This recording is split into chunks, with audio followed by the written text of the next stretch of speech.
वैजंतीमालेची कथा। भौमासूर राक्षसाच्या वधानंतर त्याच्या पत्नीने श्रीकृष्णाला वैजंतीमाला व इतर दिव्य वस्तू अर्पण केल्या। त्या वैजंतीमालेच्या उत्पत्तीची ही कथा। पूर्वी विष्णूच्या दाराशी जय आणि विजय असे सख्खे भाऊ दाखल होते।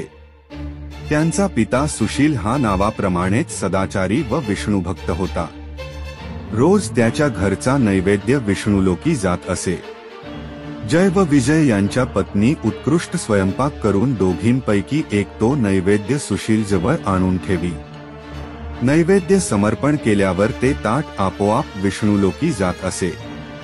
असे कित्येक वर्षे चालले होते। पण एकदा विजयची पत्नी जयंती हिने नैवेद्य दाखवण्यापूर्वी भाजीची चव बघितल्याने तो नैवेद्य विष्णुलोकी जाईना। सुशीलला जेव्हा खरी हकीकत कळली तेव्हा रागाच्या भरात त्याने जयंतीला तू शिळा होऊन पडशील असा शाप दिला। राग शांत झाल्यावर तिची दया येऊन श्रीहरीचा हात लागताच तुझा उद्धार होईल असा उहशाप दिला।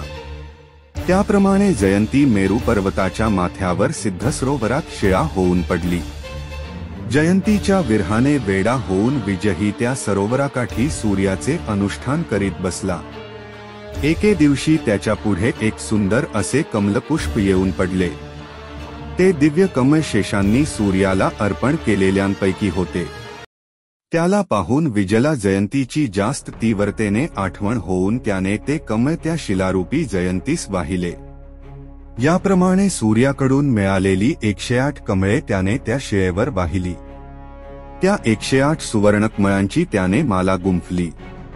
इकडे सर्व देवांच्या आग्रहाखातर भगवान विष्णू शंकरांकडे जात असता वाटेत सिद्धसरोवरापाशी थांबले।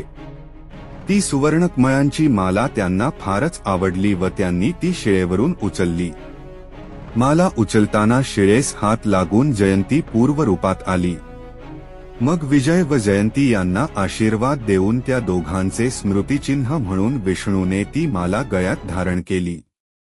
विजय व जयंती या नावांवरून तिचे नाव वैजंती असे ठेवले व आपल्या भक्ताची स्मृती म्हणून गळ्यात वागवले। असेच व्हिडिओसाठी सबस्क्राईब आणि लाईक करा।